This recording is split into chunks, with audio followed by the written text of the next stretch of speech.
Hi అండి, అస్సలాము అలైకుం. ఎలా ఉన్నారు? అందరూ బాగున్నారా? తిన్నారా అండి? ఇది బాదం అండి, పచ్చి బాదమే. ఇది వాటర్లో నానబెడుతున్నాను. ఒకరోజు నానబెట్టాలి.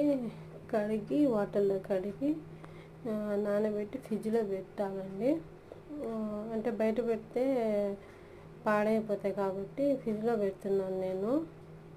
అంటే ఇక్కడ ఎండలు ఎక్కువ ఉంటాయండి, అందువల్ల ఒక నైట్ ఫ్రిడ్జ్లో పెట్టేస్తాను. చూడండి, బాగా కడిగేసాను.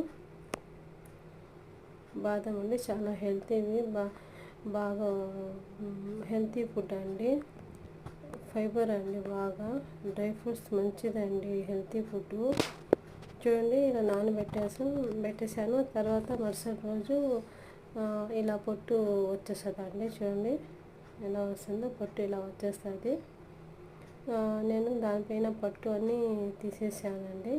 ఇలా తీసేసి చూడండి ఎలా ఉందో.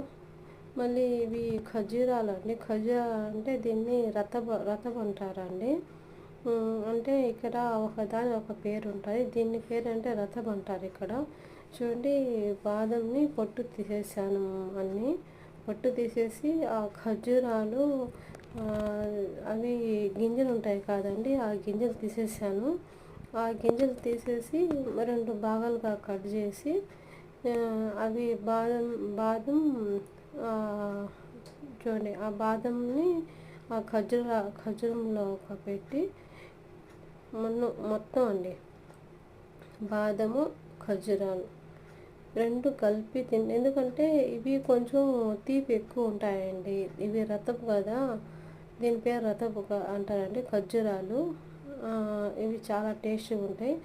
ఇది అంటే కొంచెం బాదము నానబెట్టాం కాబట్టి ఆ పప్పు ఏంటంటే కొంచెం కంచిగా, ఒక ఏమంటే తీపి లేకుండా సప్పగా, ఈ ఖర్జూరం తీపిగా, 2 కాంబినేషన్ భలే సూపర్ అండి, సూపర్గా ఉంటుంది. నేను ఫాస్టింగ్లో ఉన్నప్పుడు, ఫాస్టింగ్ అయిపోయిన తర్వాత ఇది తింటానండి. చాలా బాడీకి చాలా బెనిఫిట్ ఇస్తుంది. నాకు భలే ఇష్టం ఇలా